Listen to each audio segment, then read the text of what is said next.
udah langsung punya prejudis kayak orang ini pasti apa bikin vandalisme ya, apa kayak ngecat piloks Black Lives Matter, pada itu di rumahnya dia sendiri ya, suka-suka dia kan.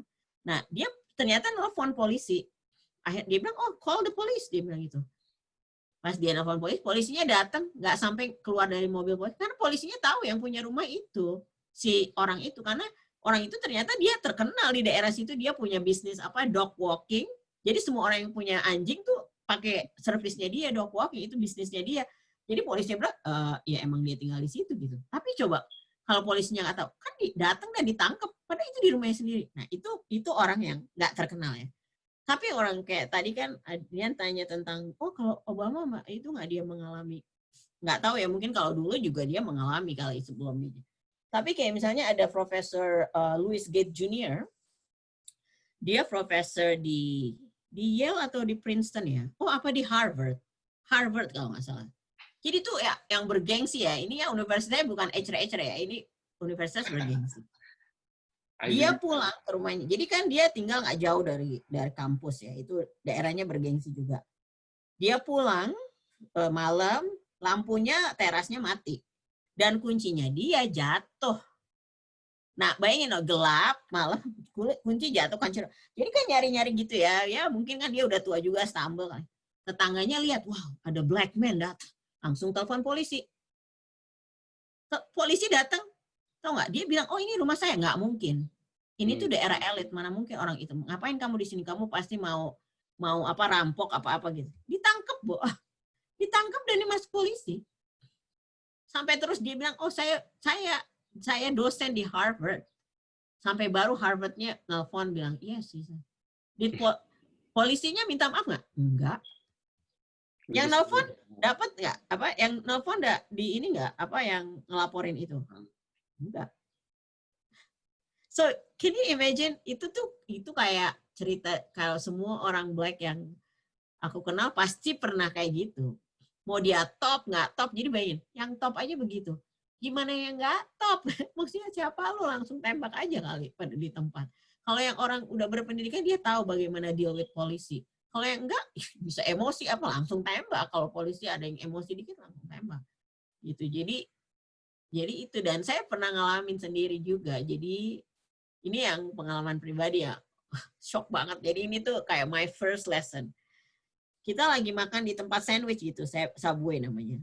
Sandwich biasa. Jadi suami saya waktu itu kalau nggak salah pulang sholat Jumat. Suami saya sama temennya dia ada orang black. Dan dia tinggi besar, tinggi gede banget. Mereka tuh lagi ngomongin bisnis, jadi mau ngomong apa lah. Jadi kan ngomongin uang, oh ya ini kayak ini, tapi ini berapa, oh 2,000, 3,000, pokoknya gitu ya. Ngomongin bisnis, orang ngomongin bisnis paling kan jumlah uang. Ya nanti transportasinya gimana, gini-gini. Tiba-tiba ada polisi datang, dia bilang, can you step outside gitu, bisa keluar. Dia kan lihat kayak, ada apa nih? Kita kan langsung, ada apa nih? Kita lagi makan di restoran.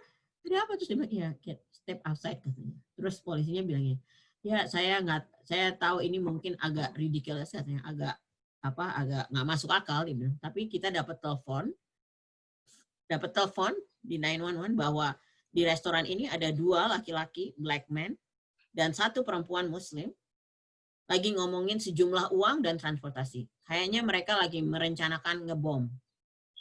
I was like, pengen ketawa ngakak asli nggak? Maksudnya gini, ya ampun orang stupid banget. Maksudnya, masa kalau kita mau ngerencanain ngebom, ngapain di restoran?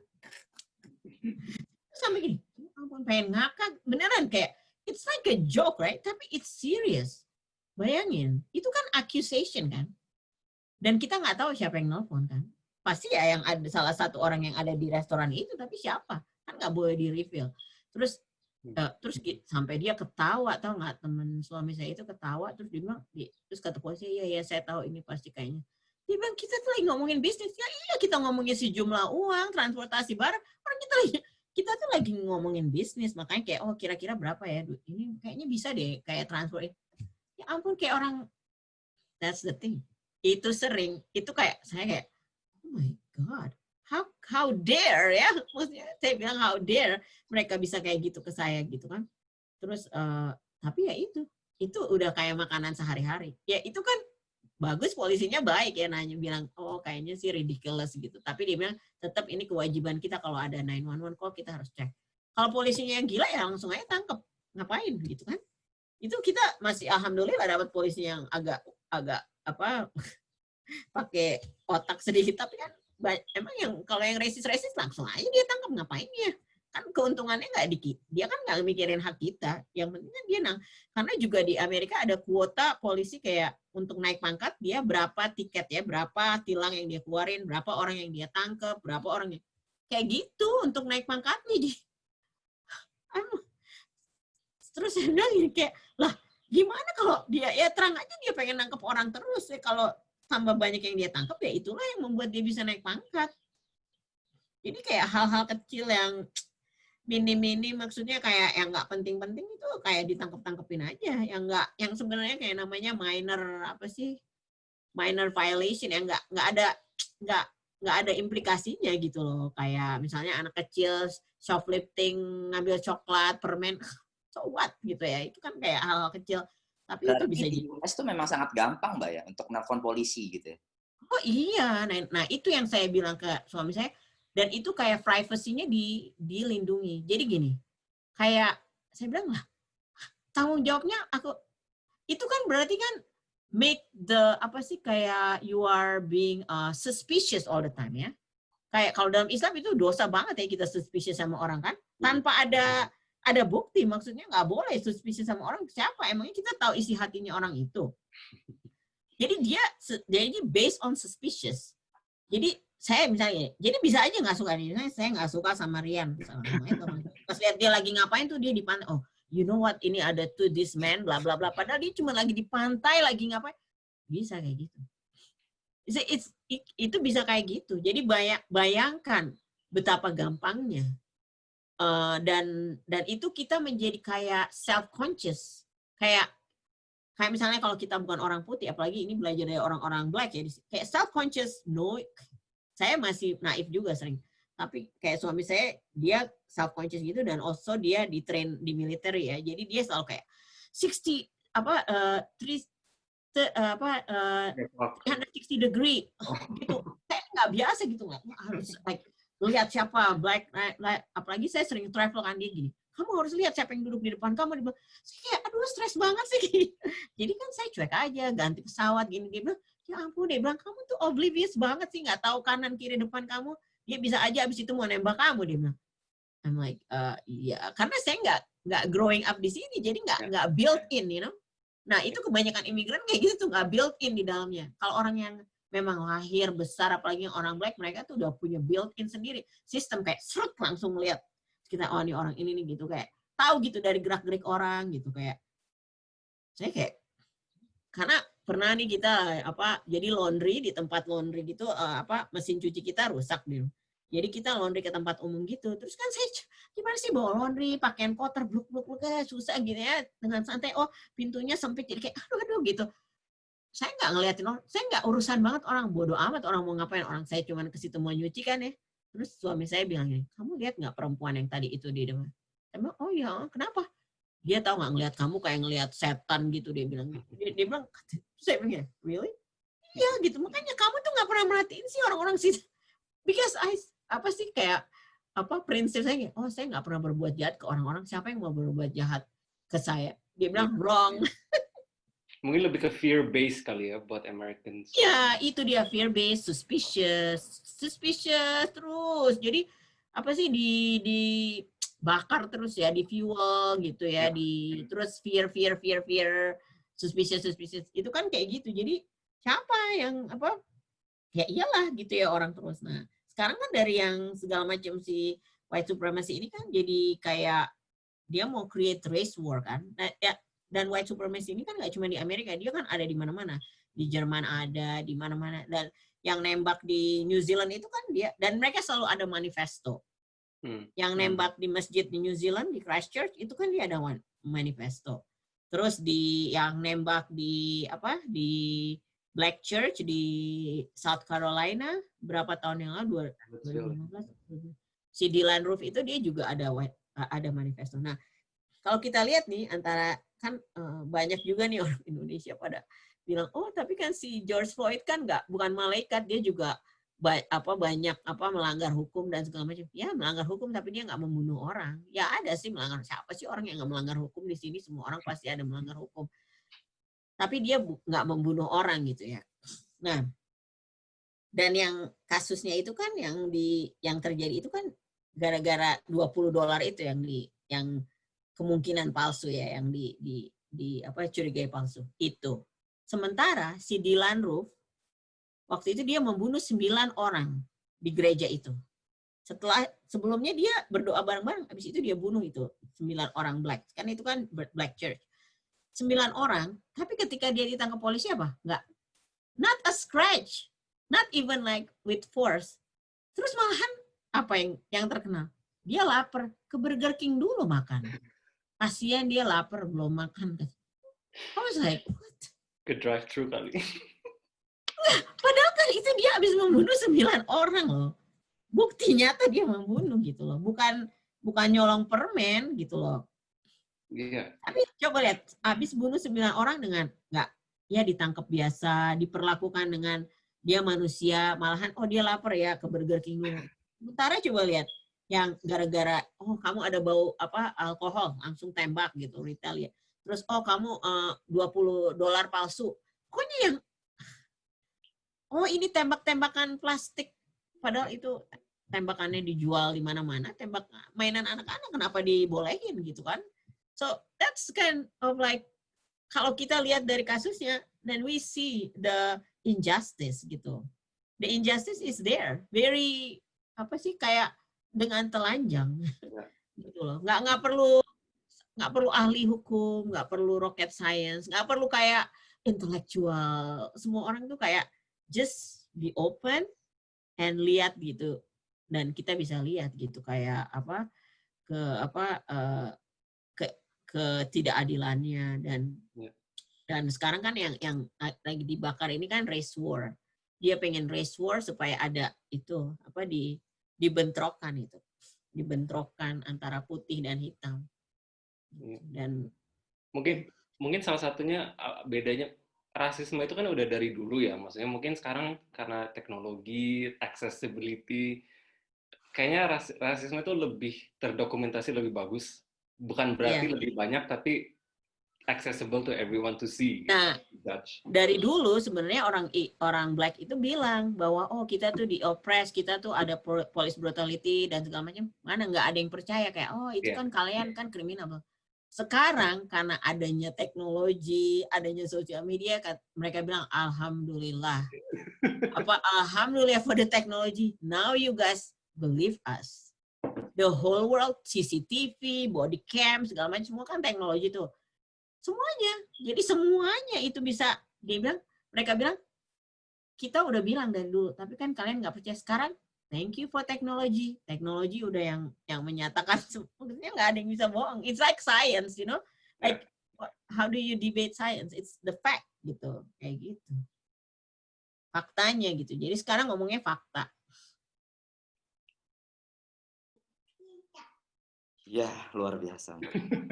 Stres ya, stres. Oh tadi ada yang mau kenapa masih mau tinggal di Amerika? Oh iya. Satu yang belum. Iya. Nah, iya, banyak tuh orang. Jangankan saya, kalau saya sih bisa anytime pulang ke Indonesia. I have a country gitu kan. I have a home. Anytime. Itu privilege tersendiri kata orang. Kayak, oh Nana, you can just take off and take care of your stuff and then you can just take off. How about the people who don't have home? Kayak gitu kan. Sementara kayak ada teman saya, dia African American Muslim, dia bilang, dia kan mereka udah pindah-pindah nih tinggal di Brazil. Terus balik lagi ke Amerika, dia bilang pertama kali dia menginjakan kaki setelah udah berapa lama ya, tinggal di Turki, tinggal di sini, dan ini, kayaknya udah merasanya, terus balik-balik karena apalah gitu ya, harus tinggal di Amerika lagi. Dia bilang, pertama dia menginjakan kaki ke Amerika lagi, dia bilang ini, ya Allah, why you bring me back to hell? Gitu. Dia bilang gitu, dia bilang, I ask Allah for that. Ya Allah, kenapa engkau balikan aku lagi ke neraka ini gitu. Setelah engkau lihatkan semua keindahan yang lain, balikin lagi saya ke neraka ini gitu. Saya nggak bisa hidup di sini gitu kan. Tapi kan terus dia bilang, dia contemplate, dia bilang, maybe I have a responsibility that is not finished. Ya. Jadi ada tugas yang belum selesai, yang membuat kita itu bagai sini. Jadi saya tuh ngelihat juga kayak, why, saya tuh selalu mempertanyakan, why am I here? Why am I here? Why am I here? Why in here gitu kan? Terus kalau suami saya bilang waktu awal-awal dia bilang gini, kamu harus punya niat di dalam hati kamu. Why you're here gitu, kayak kenapa kamu di sini? Hanya satu niat kamu itu. Yang lain itu adalah mensupport niat kamu itu. Jadi niatnya itu adalah saya for Islam. Jadi kayak I'm going to introduce Islam to people gitu. Introduce Islam, make Islam good, make kayak invite people to Islam gitu. Jadi kayak dakwah gitu. And how itu orang bisa macam-macam. Jadi kalau saya kerjaan saya tentang environment, iklim dan segala macam itu, nah dari situlah that is my way gitu. That is my platform. Nah, orang lain ya bisa platform yang lain, tapi first and foremost you have to put it in your heart dan harus di-remind terus-terusan. Nah, kebanyakan orang dia datang ke sini bukan karena itu. Karena misalnya untuk American Dream, betterment of economy atau apa ya, buat apa sih untuk ekonomi bla bla bla yang lain itu sih it's okay gitu. But itu tuh jadi nggak kuat fondasinya gitu. Jadi tetap harus fondasinya tuh yang first and foremost itu kayak apa tujuan kita di sini. Terus baru yang lain-lain itu adalah untuk mendukung dengan kemampuan kita masing-masing kan, setiap orang kan punya skill masing-masing yang dikasih sama Allah. Jadinya jadi itu gitu. Kalau saya sih ngelihatnya itu platform saya adalah ini. Jadi selalu kayak harus mental reminder ya, kayak I'm here for this, I'm here for this. Ini adalah platform saya, ini adalah platform saya, bahwa tujuan utama saya adalah untuk introducing Islam to these people like Malcolm X bilang gitu. Saya kebetulan udah baca Malcolm X pas waktu di college, jadi I understand it gitu, kayak the message bahwa di sini, karena kan nanti kan kita at the end of the day kan di hari di resurrection kan, di judgment day kan kita ditanya ngapain kamu di situ gitu. Jadi kan kita harus mempertanggungjawabkan ngapain saya di sini gitu. So anything that you do, it has to be part of that. Itu your main, it is your main mission.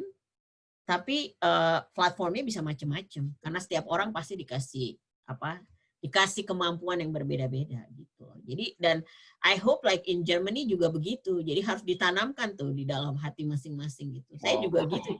Dan itu kayak susah juga ya, maksudnya harus diingetin terus-terusan ke dalam hati kita sendiri-sendiri. Nah, itu yang membuat I think the survival tuh itu. Jadi kayak it's our jihad gitu loh. Kayak ini, dan kita tuh memang kita kan hidup di dunia ini nggak harus nyaman, karena ini bukan tempat nyaman kita.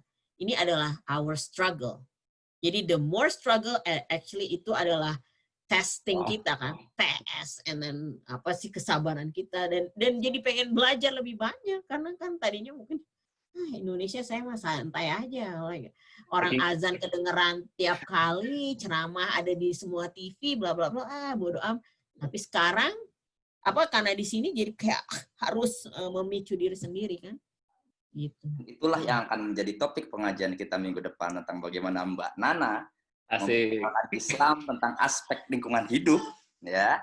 Bahkan topik kita insya Allah minggu depan adalah tentang menerapkan eko ibadah, eko masjid, eko prayer, atau apapun itu namanya. Suatu istilah yang sangat langka, yang mungkin masih cukup langka bagi saya pribadi. Dan saya ingin bagaimana nanti Mbak bisa memperkenalkan topik itu ke teman-teman pengajian Dresden lainnya. Insya Allah. Ya. Saya bahkan juga Mbak berkolaborasi juga dengan teman-teman Interfaith ya. Itu juga benar. Kenapa Mbak mau berkolaborasi dan dengan teman-teman lintas agama untuk suatu topik yang cukup unik, itu lingkungan hidup itu. For what? Iya. Itu ya kan jadi suatu pertanyaan yang ngambang yang akan kita jawab minggu depan. Ya. Ya, insya Allah seperti itu. Dan ya, sekali lagi terima kasih buat Mbak Nana. Sama-sama. Udah jam 12 berarti sudah. Semoga tepat waktu gitu ya untuk waktu di sana. Ya, jadi nanti kita akan lanjutkan sesi ini selanjutnya. Ya, kita akan tutup tentunya sesi ini, dan kita akan lanjutkan lagi ke sesi selanjutnya insya Allah minggu depan mengenai tentang eco prayer di lingkungan kita. Baik, dengan demikian Mudah-mudahan bermanfaat ya ini. Insya Allah kalau ada yang salah-salah mohon maaf. bagi Bermanfaat sekali, Mbak. Bermanfaat Insya Allah sekali. Alhamdulillah. Insya Allah. ya, Ya, nanti minggu depan ikutan lagi ya. Nanti lebih seru. jangan. Dan itu harus dipraktekin ya. Kalau yang nanti yang minggu depan harus dipraktekin di rumah masing-masing minimal. di ini di audiens kita juga ada aktivis lingkungan hidup juga, mahasiswa Oh S3. iya, siapa? Namanya Mbak Astuti. Saya nggak tahu, mungkin Mbak Astuti bisa unmute suaranya, jadi mungkin bisa ketemu chemistry-nya dengan Mbak Nana. Oh, oke. That's good. Nanti Saya nggak tahu, mungkin Mbak Astuti lagi belum malu. bisa. Ya. Tapi beliau juga salah satu mahasiswa S3 di sini, dan Oh, oke. That's good. Ya. juga beliau Bagus. Seru.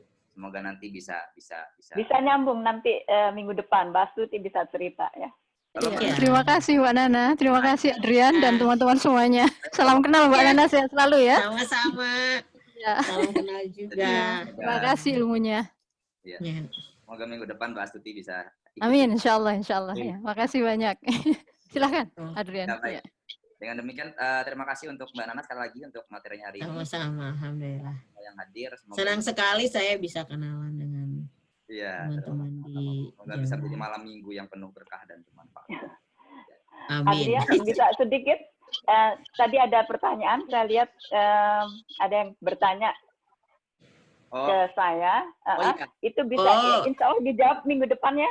Sabtu depan biar seru, Nur Baiti. Ini Mbak Nur saya kenal udah lama loh dari Jakarta, Nur. Iya. Ya Mbak Nur, Alhamdulillah. nanti kita ketemu Sabtu depan ya, insya Allah ya. Insya Allah Mbak Ida. Sorry ya Mbak Ida. Dan insya Allah jawabannya juga sama dengan Mbak Nana. Siap. Insya Allah minggu depan. Dan itu kayaknya jawabannya harus jadi semuanya yang tinggalnya di Muslim and as minority, jawabannya harus itu yang pertama. Platformnya bisa macam-macam lain-lain. Bener. Ya. Backgroundnya bisa Core-nya beda. core-nya tuh sama gitu. Ya. Insya Allah. Alhamdulillah. Baik, terima kasih banyak sekali lagi. Kita mengajarin dengan membaca doa penutup majelis. Subhanakallahumma wa bihamdika asyhadu an la ilaha illa anta astaghfiruka wa atubu ilaik. Wabillahi taufiq wal hidayah. Wassalamualaikum warahmatullahi wabarakatuh. Waalaikumsalam. Oke, bye-bye. Slide-nya ditunggu ya Mbak, slide-nya. Oh iya boleh.